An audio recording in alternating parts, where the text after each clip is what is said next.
Columbia University President Grayson Kirk today demanded the immediate return of papers he claims were stolen when students occupied his office during their week-long sit-in. Meanwhile, a 5-man independent commission opened its investigation yesterday into the causes of the student protest, a protest that is still going on. CBS News correspondent Robert Shackney reports.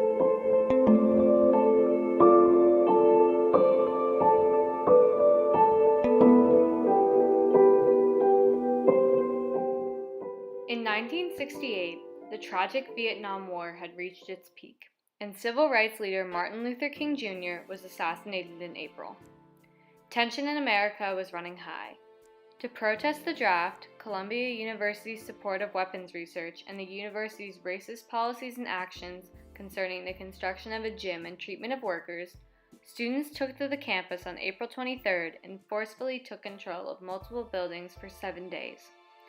Over the following months, the students triumphed in not only having their demands met by Columbia, but sparking student protests all around the world and inspiring protests by students to this day. In an effort to stop the spread of communism into South Vietnam, the U.S. sent money and then troops. The war grew increasingly unpopular with U.S. citizens. One of the main sources of anger was the draft. All men between the ages of 18 and 35 had to register.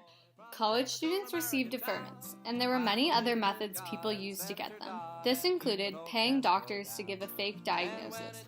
Most of the reasons to get deferred benefited the wealthy and the well-connected, resulting in the war being fought by the poor and minorities. The war dragged these unfortunate youths into the military, where they often met their deaths. In 1968, North Vietnamese troops launched the tragic Tet Offensive, killing hundreds of Americans daily. The Tet Offensive made many Americans realize the war was not going as well as advertised.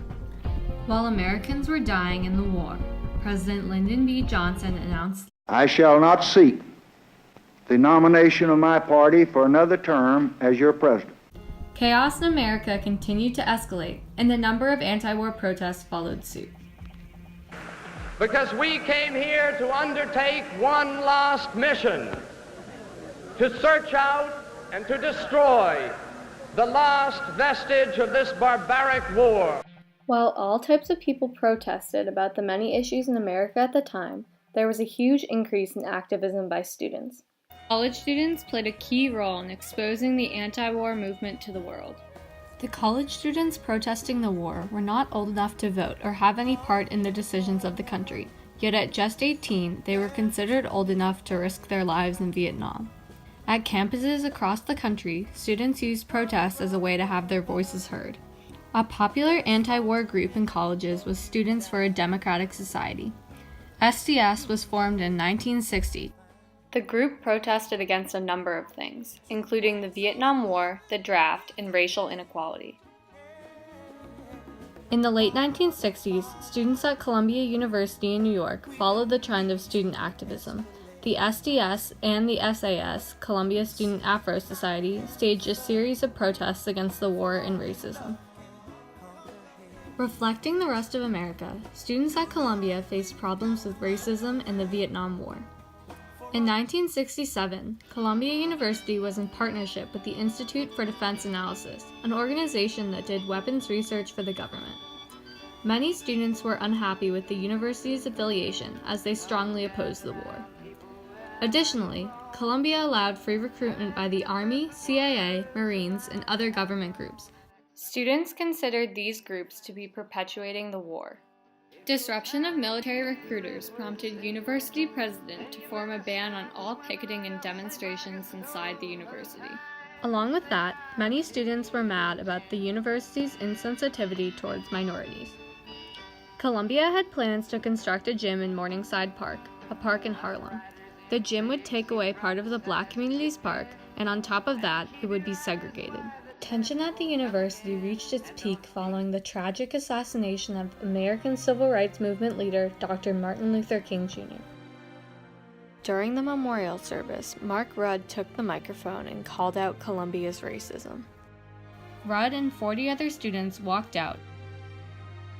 The SDS planned a protest at the Sundial. Their goal was to protest the university's affiliation with IDA, Columbia's racist policies, and the ban on picketing. An organization with opposing viewpoints to SDS, Students for a Free Campus, planned a counter-protest for the same day. On April 23rd, over 500 students rallied at the Sundial before migrating to the construction site of the gym. After pressure from the police, the protesters moved away from the gym and went instead to one of the buildings, Hamilton Hall. The students staged a sit-in and held Dean Henry Coleman with them. They declared that they would not leave until their 6 demands were met. The demands included a halt of construction of the gym, that the university sever ties with the IDA, and end on the picketing ban, and complete honesty for all the protesters. As the sit-in at Hamilton continued, the Students for a Free Campus had demands of their own. They wanted an end to the sit-in and the blackmail by SDS, and they wanted harsh punishment to be delivered. Even within Hamilton, there were differences in opinion. The SAS and SDS clashed. After one day of the sit-in, the black students asked the white students to leave. The black students then locked and barricaded the doors, and the white students broke into the low library where they occupied Kirk's office. The occupation of the buildings continued for 6 more days, taking control of 3 others. Faculty attempted many times to mediate with the students and come to a compromise, but they refused to move until all 6 of their demands were met. The SDS and SAS received opposition from the anti-protesters, now called the Majority Coalition.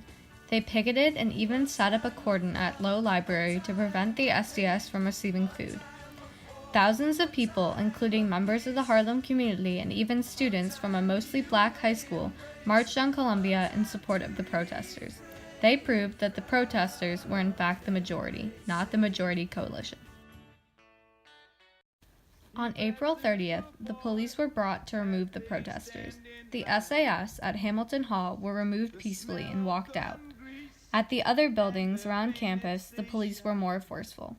Any student that resisted was violently clubbed, and students at Avery Hall were aggressively dragged down stairs. During the raid, a total of 92 protesters were injured. The police raid, however, did not mark the end of the fight. The protesters proved that they were a force to be reckoned with. They forced all classes at Columbia to be canceled again and set up liberation classes outside of the school. Black students began to work with the administration and negotiate. They had many triumphs, including the cessation of the construction of the gym on Morningside Park, financial aid and campus-based concessions for minorities, as well as the creation of a Black Studies program and an increase in Black faculty. A school senate made up of students and adults was created to deal with issues that concern the whole school. Protests also resulted in the creation of the Rules of University Conduct, which are still around today. After 1968, opposition of the war greatly increased, with the largest anti-war protests in American history occurring in 1969. The protest of the students at Columbia inspired many rallies in the late 1960s, across other campuses and throughout other cities in America. Student protesters made an impact within Congress in 1969. The draft was changed to a lottery system with less deferments, addressing the inequalities found in the past conscription method. College protests stirred up support within many Americans. It also caused backlash. Parts of the country believed that protesters such as the students at Columbia were spoiled, ignorant kids. These people elected President Nixon into office in 1969. Finally, protests in the 1960s triumphed in greatly inspiring the many rallies by students that take place to this day. The Vietnam War, the support for the IDA, and the racial insensitivity caused by the university trustees were unnecessary tragedies. The protests at Columbia University ended in tragic violence, but the activists who started the protests did achieve many of their desired results. The results of these uprisings are triumphs that are still felt today.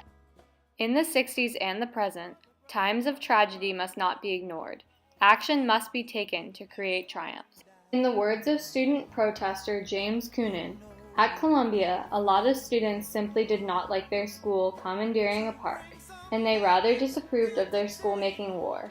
And they told other students who told others, and we saw that Columbia is our school, and we will have something to say for what it does.